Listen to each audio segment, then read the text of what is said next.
গালের মাঝখান দিয়ে ঢুকে এই গালের ডান পাশ দিয়ে বের হয়। হাসপাতালে নিয়ে যাওয়ার পরে আমাদেরকে লাইফ সাপোর্টে রাখা হয় দীর্ঘ সময়। ডাক্তার আমাদের বাঁচার আশঙ্কায় আশায় ছেড়ে দিয়েছিলেন। আপনারা জানেন 6 জুলাই বাংলা ব্লকেট কর্মসূচি ঘোষণা করা হয়েছিল। তখন আমরা দলগতভাবে না যেয়ে আনঅফিসিয়ালি আমরা সাধারণ ছাত্রছাত্রীদের পাশে পানি খাবার দিয়ে আমরা সহায়তা করেছিলাম। এবং আপনার রংপুরের শহীদ আবু সাইদ এবং ওয়াসিমের মৃত্যুর পরে আপনারা জানেন যে 16 জুলাই ঢাকা ইউনিভার্সিটির হলগুলো থেকে ছাত্রলীগকে বিতাড়িত করা হয়েছিল।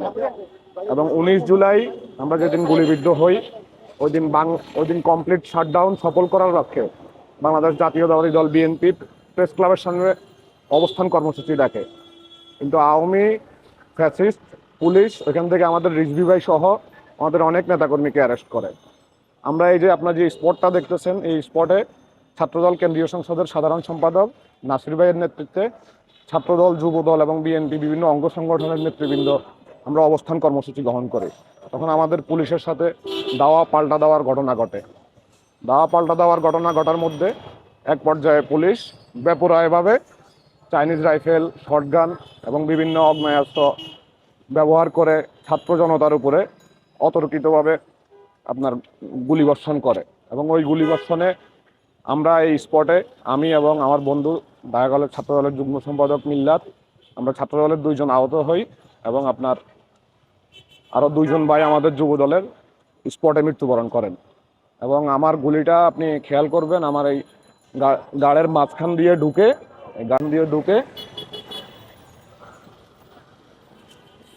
গালের ডান পাশ দিয়ে বের হয়। তো গুলিবিদ্ধ হওয়ার পরে আমরা সেন্সলেস হয়ে যাই।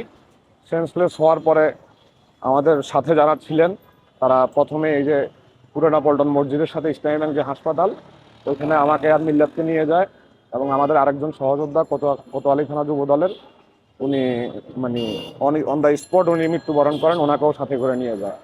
তো ডাক্তার আমার আর মিল্লাতের অবস্থা দেখে উনি আমাদের সাথে যারা ছিলেন ওনাদেরকে বলে যে ওনাদেরকে বাঁচানো খুব ক্রিটিক্যাল, আপনারা এই রোগী দ্রুত আইসিইউতে শিফট করেন, ঢাকা মেডিকেল নিয়ে যান। তো তাৎক্ষণিকভাবে আপনার এই ঢাকা মেডিকেলের তৎকালীন যে পরিস্থিতি ছিল, আমাদের সহযোদ্ধারা ওই চিন্তা ভাবনা করে ঢাকা মেডিকেল না নিয়ে আমাদেরকে অরোরা হাসপাতালে নিয়ে যায় শান্তিনগরে। অরোরা হাসপাতালে নিয়ে যাওয়ার পরে আমাদেরকে লাইফ সাপোর্টে রাখা হয় দীর্ঘ সময়। ডাক্তার আমাদের বাঁচার আশঙ্কায় আশায় ছেড়ে দিয়েছিলেন, কিন্তু মহান রাব্বুল আলামিন অশেষ দয়া এবং কৃপায় আমরা এখন আমাদেরকে বাঁচায় রাখছেন। তার জন্য আমরা আল্লাহ পাক রাব্বুল আলামিনের কাছে শুকরিয়া আদায় করছি।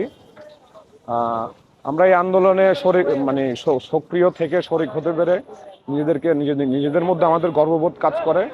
আমরা 2010-11 থেকে গত 16 বছরই আমরা ফ্যাসিবাদ বিরোধী আন্দোলনে মাঠে সক্রিয় ছিলাম। বিশেষ করে আমি মার্চ ফর ডেমোক্রেসি 2013-তে ওই দিন পুলিশ আমাকে অ্যারেস্ট করে, মিরপুর থানা পুলিশ অ্যারেস্ট করার পরে 9 দিন রিমান্ডে রাখে এবং 6 মাস জেলে রাখে। তারই ধারাবাহিকতায় 15 অবরোধ, 18 নির্বাচন এবং এই 28শে অক্টোবর থেকে 7 জানুয়ারির যে আন্দোলন, ওই আন্দোলনও আমাদের সর্বোচ্চ অংশগ্রহণ আমরা নিশ্চিত করেছি। প্রায় 26টার মতো কর্মসূচি আমরা আপনার করেছি।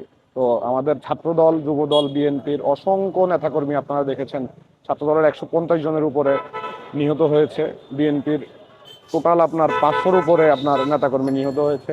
বিএনপির ভারপ্রাপ্ত চেয়ারম্যান জনাব তারেক রহমানের নির্দেশে আমাদের প্রত্যেক স্তরের প্রত্যেকটা লেভেলের নেতাকর্মী এই আন্দোলনের ছাত্র জনতার যে গণ অভ্যুত্থানের আন্দোলনে প্রথম থেকে আমরা রাজপথে সক্রিয় ছিলাম।